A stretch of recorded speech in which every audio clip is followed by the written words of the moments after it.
You're tuned into Recovery TV, the voice of hope, with your host, John J. Tassoni Jr. Discussions and information on addiction and mental health issues. Here's your host with today's guest. Welcome to another edition of Recovery TV, and I'm your host, John Tassoni. Narcan, please get it. You can get it at CVS, you can get it at Walgreens, URI. Put it in your car, put it in your purse. Weather like today, you have to take it out of your car because it affects it. And thank you for joining us. My guests today, Dave Bosher and Madison Catanzaro from Newport Mental Health. And all the way from Newport, did you bring your sleeping bag and your lunch bag? We did. Okay, good. David, why don't you talk a little bit about Newport Mental Health? Newport Mental Health is a certified community behavioral health clinic. We serve the whole lifespan from 0 to whenever you go see the good Lord. We have comprehensive children's services. We have general outpatient children's services. We have adult services.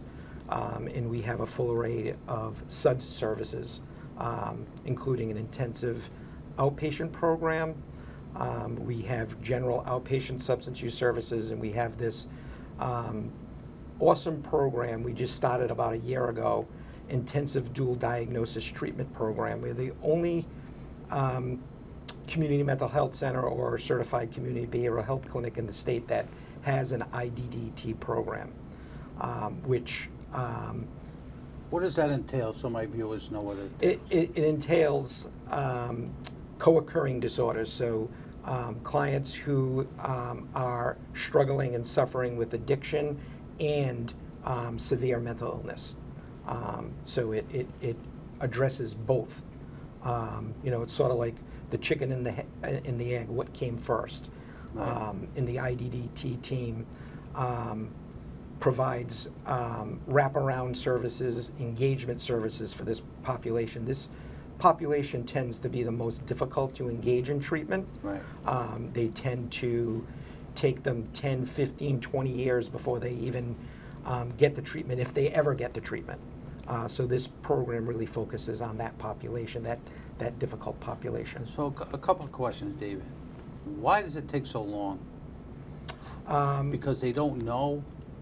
Because of they might have mental health issues prior to substance use, or substance use prior to mental health? Is that what makes them struggle? I think that's a big part of it. The other part is that they really don't trust. They've been jailed, or they've been lots of trauma in this population. So the trust, getting them to trust the provider, is really the key to getting them engaged into treatment, and really knowing where they are in their recovery. Like you can't go to this population and tell them you have to stop drinking, you have to stop using. We take a harm reduction approach. We meet them where they're at in their recovery, and we take it day by day in trying to engage them, building the rapport, building the trust relationship. So that sounds like a very difficult issue for clinicians to tackle. Not knowing the left, not knowing to the right, and try to bring them into the middle where they could survive as a normal individual. How long does something like that, I know it varies between patients to patients, average-wise, how do you get them to the middle? I would say it's, the research shows in this program, the fidelity, it's a good 6 months of really getting to know them, meeting them where they're at, building that trust to really get them engaged into treatment. So, Madison, I know you're the head of the substance use portion of this. Tell me your scenarios, how you work down in Newport. So, just to comment off of what David was saying about the Integrated Dual Disorder Treatment Team, or IDDT, one of the most innovative things about this treatment in itself is that it is stage-wise treatment. So at each stage, we meet the client with a different type of intervention depending on where they're at, and the focus is on those non-engaged clients. And so at a pre-contemplative stage of change where they don't even recognize it as an issue, we work with just building trust, versus someone who's in a maintenance stage, we work on that maintenance and maintaining that longer term. But it's a very interesting and innovative model that we're very happy has supported so many individuals in the Newport County. So let me ask you this question. Is it successful? It is. We have quite a few success stories with this population, which, maybe a year ago we weren't seeing. So yes, and Maggie knows the details of some of them, but folks who are homeless, living on the street now have their own apartment. And that in itself is a success story. That in and of itself is amazing. We all know that the housing crisis we have. So to get somebody into housing and sober, is quite the win. So we've had not 50 of those, which we did, but we've had a good handful of those where we've gotten clients off the street into safe housing and in recovery, which is amazing. You know what I say, David, all the time, and Maggie, if we get one person, we did our job. And I say that every night when I go home. If I can help one person, that's 365 people I can help in a year.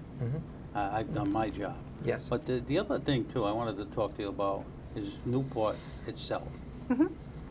Not a lot of services down there. A lot of people suffering down there.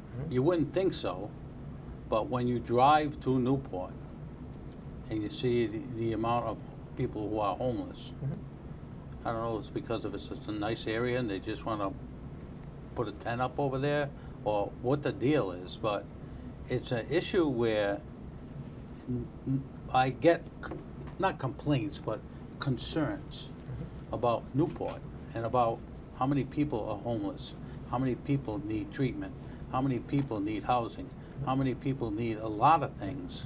And it's hard for an organization like yours to wrap your head around all the folks that need help down there. It's a serious problem. Yep. It's the tale of two cities.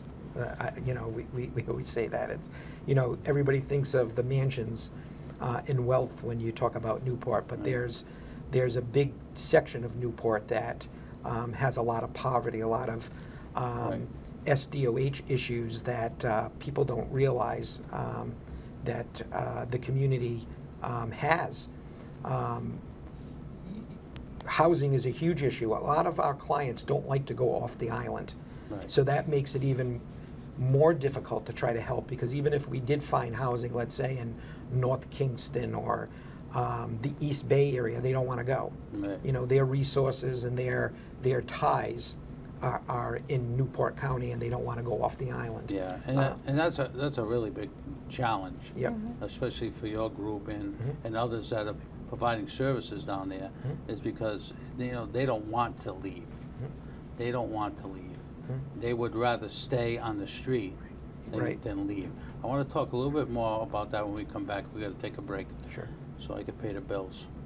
Sounds good. You good with that? I'm good with that. All right. You're watching Recovery TV, and I'm your host, John Tassoni. We'll be right back with Newport Mental Health right after these messages. And now back to Recovery TV with your host, John J. Tassoni Jr. Recovery TV is made possible by our supporting sponsors and our title sponsor, Kodak. Now, here's John and today's guest. Welcome back to Recovery TV, and I'm your host, John Tassoni. Newport Mental Health is in the house. David and Madison, thank you both for joining us today. Thank you for coming over the bridge. It was very nice of both of you to do that. But I want to talk a little bit, David, about your outreach team. I don't think people understand the concept of outreach, because I get that question a lot.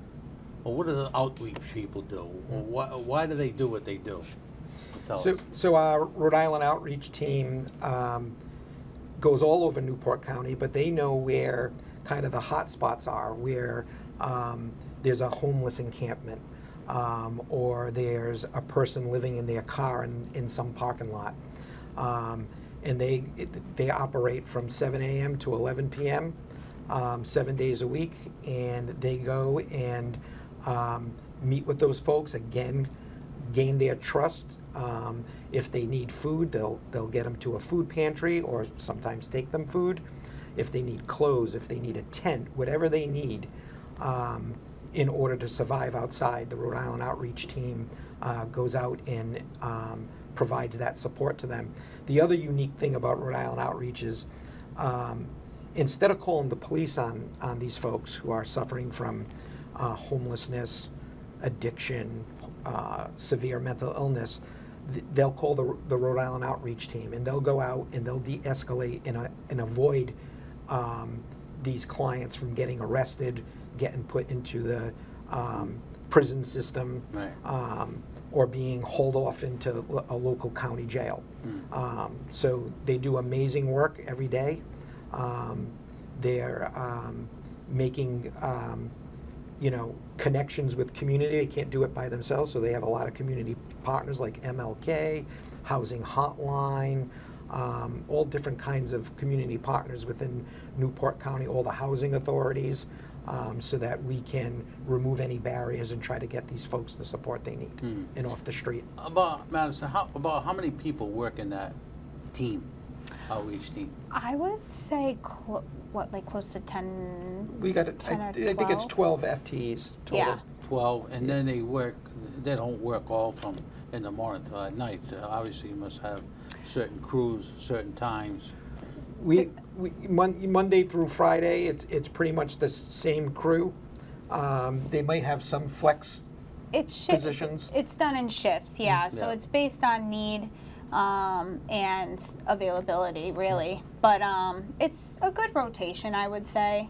And it's 7 days a week, this program. Yeah. John, it's Saturday and Sunday, they're out as well. And I can see, a team of 3. I don't know how many are on a team, but going into an encampment where, and I get this all the time. Well, they don't want to be helped. Some do, some don't. Some want to live in a tent, some don't. So there is capabilities to turn these people around, get them help, become productive citizens again. That's a hard job. Hard job. Yeah. Hard job. And we all know how much we have to fight for funding, and I'm sure that people on Smith Street want to give you more money so you can have more outreach teams. Homelessness and substance use and mental illness, it's not going away anytime soon. We just had an issue in Smithfield where we had a young girl go to the top of a bridge, the overpass of 295, and wanted to jump. And if it wasn't for the state trooper down below trying to get her to have a conversation with him, and then the Smithfield police officer grabbed her from jumping. But I can just in my head think of me driving the car down 295, and then all of a sudden there's someone coming out of the air because of mental illness or substance use. So if any of the legislators are watching this program, funding is critical to have teams like that. And I hate to say this, but especially in Newport, because there's not a lot of services. We have services here in the city of Providence, East Providence, Smithfield, and others, but there's very limited services in Newport. And you have just as much of an issue with folks in Newport that they do in Providence, Smithfield. Absolutely. It's everywhere in the Yeah. state now. And somebody needs to take a step back and take a look at the funding perspective of all this, because if you don't have the funding, you can't get the people. And if you don't have the people, you're not going to be able to go into these encampments or help people with the new program that you have. Very true. We just got some data from Kids Count. Our division director and CEO went to the Kids Count meeting last week, and you would never think this, but Newport County is the third poorest community for kids. Third. And you wouldn't think of this statistic I'm going to give you. Mhm. There's anywhere between 15,000 and 18,000 kids right now Mhm. living with their grandparents Oh, yeah. because of people that are incarcerated, they've overdosed, or they've just given up on society. I was in a restaurant the other night and I saw a family. The kid was maybe 5 with his grandparents, and I overheard the conversation. He was one of the 18,000. Mhm.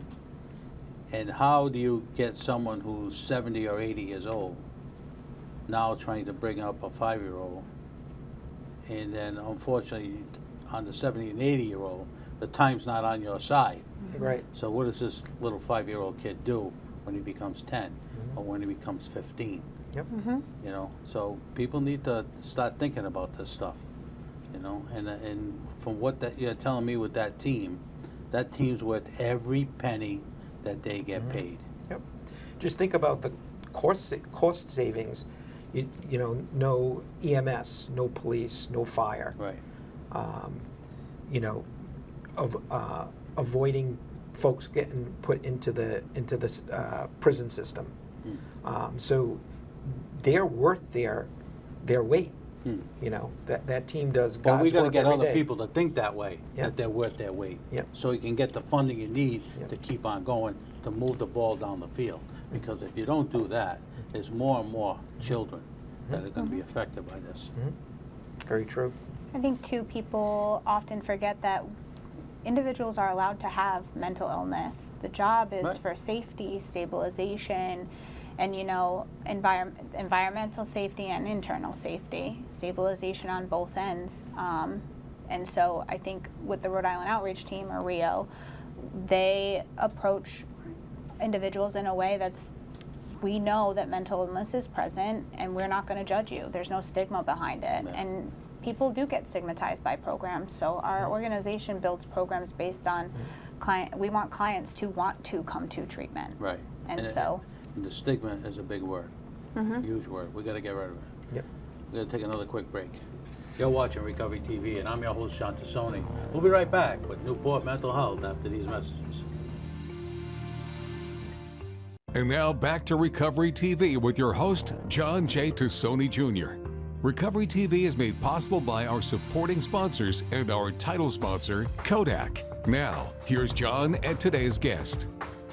Welcome back to Recovery TV, and I'm your host, Sean Tassoni. Newport Mental Health is in the house today. We have Madison and David. Thank you both for joining us today. Thank you for coming to trip over the bridge. We love it that you made that jaunt from Newport, so thank you. We have the numbers that we'll be putting on the screen, Newport Mental Health, and your website. I want to thank you both for what you do. People say to me all the time, it's just a job. No, it's not a job. It's not a job. It's a vocation. It's a vocation, and you know, as I said earlier, you get one person you save, you made the day. But you know, you guys think outside of the box with new programs all the time. You know, hopefully that with the change of leadership up at the House and the Senate, and you know, we get some more money down into Rhode Island to help with these programming, because you just can't stay stagnant. Nope. You got to keep moving. The population is changing. The population is growing. And the amount of people that we need to put into the working component of this here, it takes a lot. It takes a lot. Training takes a lot. Education takes a lot. You know, we need to do that. So, but thank you both for joining me today. Love to have you come back, talk to me about a little bit more about, you know, the statistics that you'll have after 1 year of this programming. So I greatly appreciate that. My guest next week is Christine Nolan from Healthy Living in Recovery. And following the program, coming up next is Kodak Live, a fully integrated approach to care. If you see something, say something. See you next week.